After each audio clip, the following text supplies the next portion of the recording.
CCTV footage रो Brahmapur police को मिलिला बड़ clue. संदेह घेरे दामी गाड़ी किए कला गुली पीतबास को पछे पछे किए करुथिला फॉलो गुली माड़ पूर्व कहीं सेठी अटकी रही दुर्बृत्त। ब्रह्मपुर वरिष्ठ आईनजीवी पीतबास पंडा को गुली करी हत्या घटना रे पुलिस को मिली क्लू। सीसीटीवी फुटेज रो पुलिस को बड़ क्लू मिलथिबा बेले तदंत आगे सूचना देइचंती ब्रह्मपुर एसपी श्रवणा विवेक एम।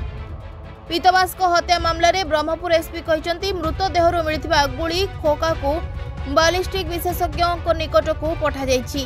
रिपोर्ट आसिबा परे जणा पड़िबो केउ बंधुकरु गुली करिसंती दुर्बृत्त। शव व्यवच्छेद रिपोर्ट आसिबा परे स्पष्ट हेबो केउ दिगरु गुली माड़ होइतिला आ क्षेत केते गभीर थिला।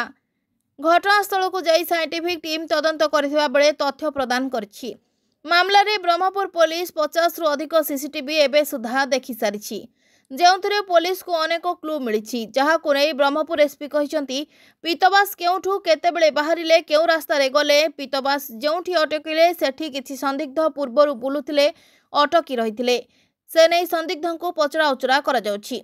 पुलिस संदेह रे अनेक लोकन को गुप्त भाव में जेरा करुथबा कहते ब्रह्मपुर एसपी। गुलीमाड़ करथिबा दुई दुर्बृत्तों को किए पीतबास कर सबु सूचना से दिन राति रे देउथला से दिगरे भी पुलिस तदंत करुछि। सीसीटीवी फुटेज छानबीन बेले पुलिस संदेह को एक दामी गाड़ी आसी दामी गाड़ी रे थिबा लोकन को पुलिस पचरा उचरा करुछि। एबे सुधा पुलिस 50 रु 60 जन को पचरा उचरा करथिबा कहिसंती ब्रह्मपुर एसपी। संदेह रे 5 रु 6 जन को पचरा उचरा करा जाउछि। तेबे संदिग्ध को जेरा सबु दिग को अनुधान परे पुलिस 100% निश्चित हेले जे जहा निष्पत्ति नेबो बोली एसपी सूचना दैछंती। Bureau report Odisha digital.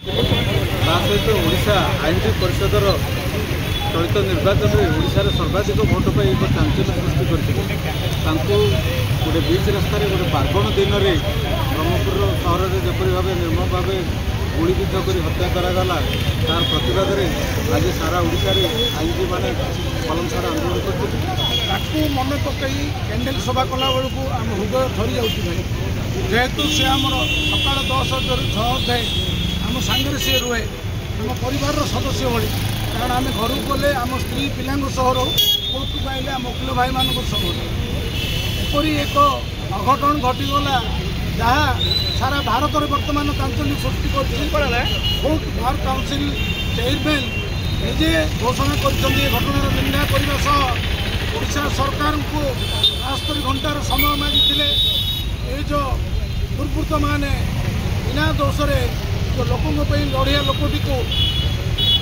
आसी सीधा गुड़ी कर मारी हत्यावधि कौन सुफल पुलिस प्रशासन पक्षर मिलना। मु गणमाध्यम जरिया मौन माझी सरकार को अनुरोध करुच्ची आज्ञा वर्तमान जदि लोकंर सुरक्षा करिया लोकर जीवन सुरक्षित नुहे ताहले आपण सरकार कहा पाई